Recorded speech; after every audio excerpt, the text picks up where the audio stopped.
My gut is it's hurting, and some people are mad at me already. I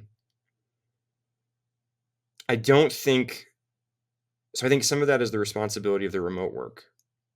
Remote work is not just like in office work, and we all know this because a lot of people have a preference for one or the other. Most people seem to have a preference for remote work, and that's fine. I personally prefer remote work. I love it, but remote work has trade-offs. There are pros and cons to remote work compared to in-office work. And we know this at the individual level, and we tend to view the cons as far less than the pros that they provide. I don't have to commute anymore. I save money on food often. Um, I can I can be more responsive and at my desk. I get to do more focus time. I'm not stuck in an open office environment, which is open office is a terrible idea that made remote even more appealing, where I'm constantly distracted or it's hard to find focus time to do work.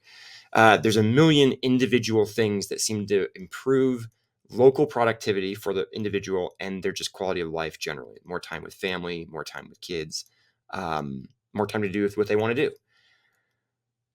So we know that there's pros and cons to this. In office has some pros. It's in some sense a fairly natural and assuming the environment isn't totally toxic, is a great place to just interact with other people and have good social interactions. And we know social interactions are important for happy, healthy lives. And that you don't need to find all your best friends at work, but you probably will find some friends at work, and that's harder in a remote world. So I think organizationally, there's also a set of pros and cons. And one of the biggest con of remote work, it is harder to align and stay aligned in a remote environment. You have to put more active effort into talking to each other and talking about where you're trying to go, because you don't get to see each other work. Another huge con, training new people. If somebody who's never worked in an office and had never understood what it was like to be part of a team comes out of college and goes straight into a remote place, with the way a lot of organizations have their remote setups, that person is going to get very little informal training and mentorship from the people around them about what it means to be an effective member of a team, because so much of their time is spent by themselves. In an office, they were sitting and they were surrounded by other people. Now, one of the problems with my objections to remote work is many people will say, and I think this is true, yeah, but we were all in office before and it was a toxic nightmare and we didn't know where we were going and no one was getting training anyway. And I'm like, yep, that absolutely happened. And I would say that those were problems for whatever that organization was that would be easier to solve in person than they would be remote, but they're important to solve in both environments. And so I am a huge fan of remote work. I think you can develop games effectively in a remote environment. You have to understand the cons individually and at an organizational level. And then you need to figure out how you compensate for that and mitigate for that. And I think one of the downsides of this is that remote requires more interaction, uh, more formal interaction, because informal interaction simply can't happen, or you have to sort of contrive it somehow, because you're all not next to each other. When I'm next to like a very interesting thing that I observed in my career, when I was sitting next to somebody, even if they weren't in my team or were in a totally different discipline or were working on other stuff, I always got to know them a little bit because I was sitting next to them.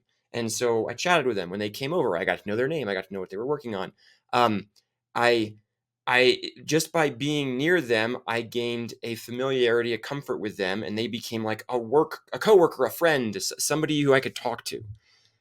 We don't do that in remote anymore. And the problem is some of that stuff I don't think is easy to replicate when you're remote. I think we can do it, but we just have to understand the pros and the cons. And I think a con of remote, it's difficult to align groups of people. And is perhaps a better way to say it, it's difficult to know that a group of people are aligned. Um, and the problem is that most companies will then go like, okay, well, let's get everybody back in the office and pretend that some dude standing with a clipboard behind you and watching everybody work is somehow a useful thing in game development. That's not good either. But I would just say that like these problems are harder and more time consuming to solve in remote, and most studios haven't taken them seriously. And so from that perspective, I think remote has hurt the quality and cohesion of development teams. And it's because we don't take remote seriously. We think it's just like in office work, but we're all just in our own we're all in our own little office. It's not. It's a lot more than that. And I also think it has more negative individual effects than people realize if all they ever do is remotely engage with people. And Zoom fatigue and a bunch of other stuff plays into that. I'm not saying you need to have your social group at work. I never have been that person. I tend to, work is for me is a very professional place. I've had, I've found friends there, but I'm not like, oh, I always go out whenever the work folks are going out and doing stuff. Nope, I often just went home. I'm an introvert. Probably one of the reasons I like remote work so much. But you have to take it seriously, and it's hard to take seriously because I think we just assumed it was just like in office work. So I think practically it has hurt quality and cohesion of development teams. I don't think it has to. I think for it not to, people have to take remote work seriously, acknowledge how it's different, and then build systems and cultures and organizations around the new reality of remote. Instead of just like, well, now we're just use Miro and Zoom and there we solved it. Like, no, you didn't.